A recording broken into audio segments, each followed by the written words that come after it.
Welcome to the Crypto Teacher. And guys, I come back with that video just to make you think. And guys, I don't have to say too much about this. Robots, algorithms, and drones take over the economy, and the sheep go inside the metaverse. I think all the videos I've done on robots, algorithms, and drones have went over every single job that we do on a daily basis. So please get yourselves educated. Now, on another topic, we have the EU voting on proof of work. Now, guys, you know what I teach you. Get your popcorn and sit back and relax. We had the United States issue an executive order talking about CBDCs and cryptocurrencies. We have the UK outlaws Bitcoin ATMs. And now, all of a sudden, we have the EU adds a legislation that may ban proof of work. And guys, this is all within 7 days. It's all a movie, guys. Just sit back and let it play out. We know they're trying to build the fourth industrial revolution, where the robots, algorithms, and drones take over the economy and use cryptocurrencies. And remember, the Crypto Teacher told you, because he knows. When it comes to the New World Order, it's all planned out. You have a wonderful day.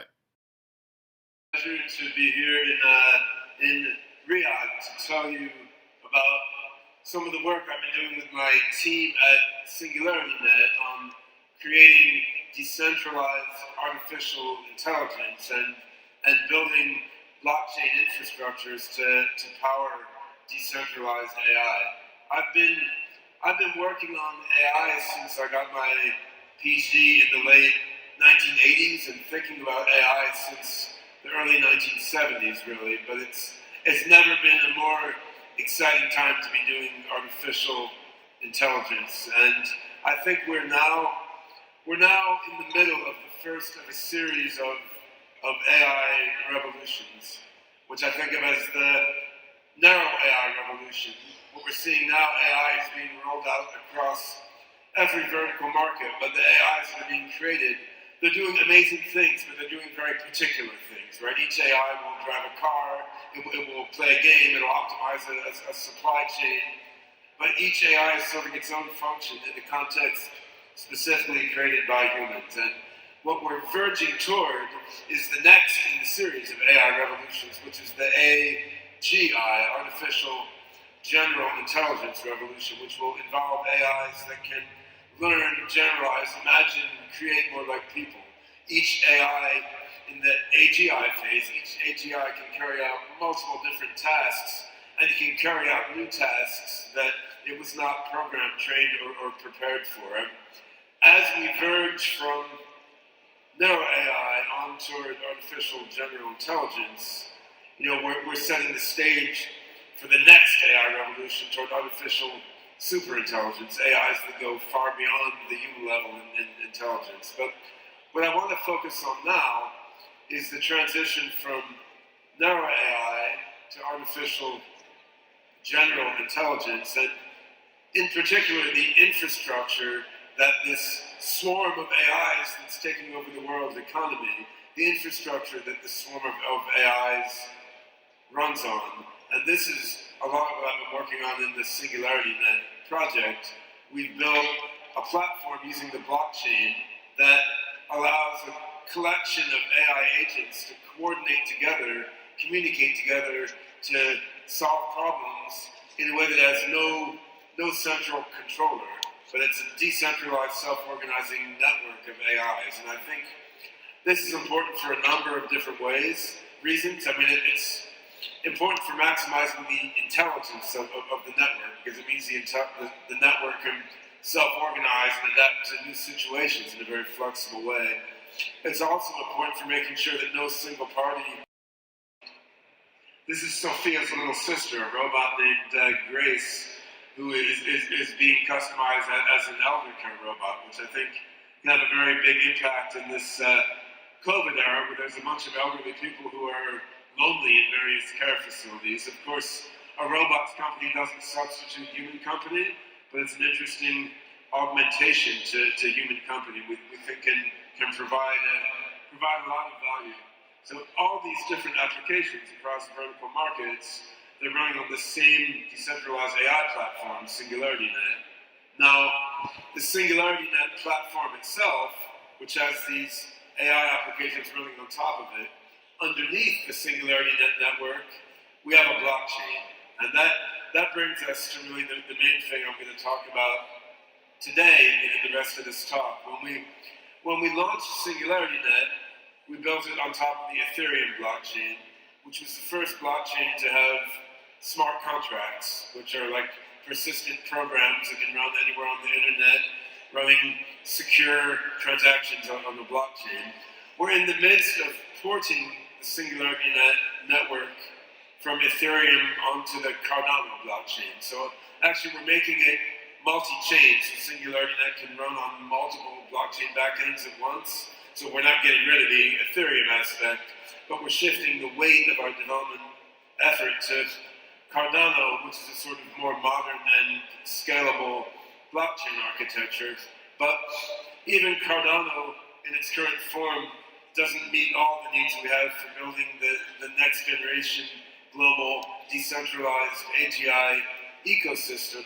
So we're also creating a custom blockchain called Hypercycle, which it's a sort of side chain to the Cardano blockchain. I call it side chain plus plus. It really goes beyond what traditional side chains do. But Hypercycle is a blockchain customized for the needs of AI and designed to interoperate with Cardano blockchain. And I think this will give the underlayer that we need to really power the Singularitynet as it needs to be. Good to go. Spend enough time around Phoenix, Arizona, and you'll spot cars and vans cruising without anyone behind the wheel. Arriving shortly. But semi-trucks? They're the new frontier in driverless vehicles being tested right now. How soon could it be before somebody looks up and doesn't see anybody in the driver's seat on one of these Good question. semis? So we want to be fully self-driving within the next couple of years. Boris Softman is Waymo Via's head of engineering for trucking. So now for a little Drones up above us than ever before. In fact, KCPD has 20 of these devices flying high. They're using them to solve major crimes in our area, even prosecute alleged killers in court.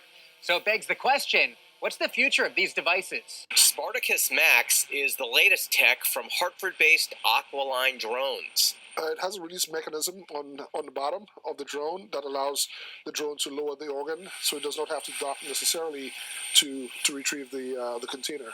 Its purpose, when time counts, is to transport vital organs, tissue, and blood. Barry Alexander is Aqualine CEO. Currently, the exclusive behind-the-scenes look at Walmart's new on-demand delivery service. The first location is near the company's Arkansas headquarters. Errol Barn. Can I please see your license and registration? Yes, sir.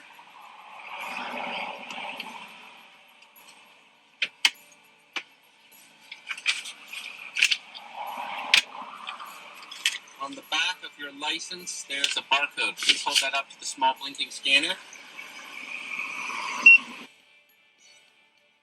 Miss Brewer, thank you.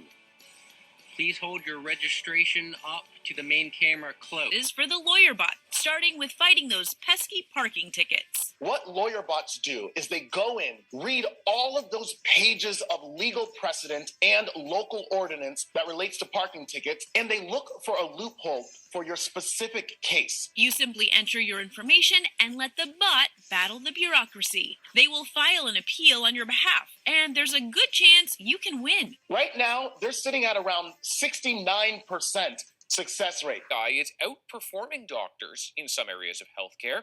Scientists at Stanford have created an algorithm that can successfully identify malignant melanoma by comparing the patient's skin to a database of over 200,000 images. The Stanford computer got it right 95% of the time. That's 8% higher than a team of human dermatologists. The computer also got it wrong less of the time, which could mean fewer unnecessary surgeries. And there are other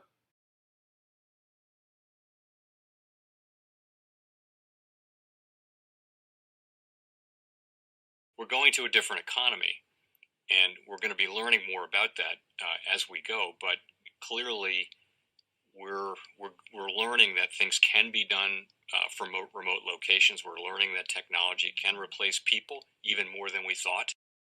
We're not going back to the same economy. We're recovering, but to a different economy, and it'll be one that is more leveraged to technology. And I worry that that is going to make it even more difficult than it was for many workers. In Silicon Valley, and my friends who work in technology know that what we did to the manufacturing workers, we are now going to do to the retail workers, the call center workers, the fast food workers, the truck drivers, and then even bookkeepers, accountants, insurance agents, lawyers, and on through the economy. So what happened to the manufacturing workers is a very clear sign. This effort. And China has big plans for this. They intend to seed their digital yuan into the global environment by giving it away to visitors at next winter's Olympics. When they arrive at the airport, they're going to get yuan digital wallets. They're going to receive digital yuan. They're going to use it throughout their visits to Beijing, and then they're going to take it back to their home countries. They see this as a huge advantage. Why? Because who controls the underlying protocols, who controls the underlying standards of the future of money will control the future of money. The most powerful person in the world is the storyteller. The storyteller sets the vision, values, and agenda of an entire generation to come. Steve Jobs. And guys, you know I truly believe in this. When you look at the New World Order, they're the storytellers. And that's the reason why I wrote my New World Order book. But guys, now it's time to change the current generation. And I wrote 3 kids' books. You know, I love the Trinity because I understand the power that's in it. So I have 3 books. We have an opportunity to change the generation, to educate, not just me, but I want to show you that I take action on a daily basis. And I want you to take action on a daily basis. Whether it's your job, whether it's in your community, we have an opportunity right now to educate the masses. I posted this on my Twitter account. Please share, but this is a short clip of the 3 books. There's going to be a clothing line and action figures. Please get these books for your kids, nephews, cousins, friends, so therefore we can start the re-education now. Because as we see, the 4th Industrial Revolution foundation is definitely here. Robots, algorithms, drones, taking humanity out the picture. We have to re-educate. But let's get into the video. Part 1. King Joshua and Grandma Tam save the village. Part 2.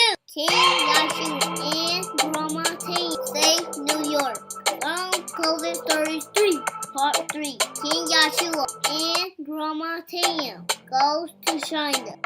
It's mandatory to get part 1, part 2, and part 3 of this series. It's time to re-educate Generation Z.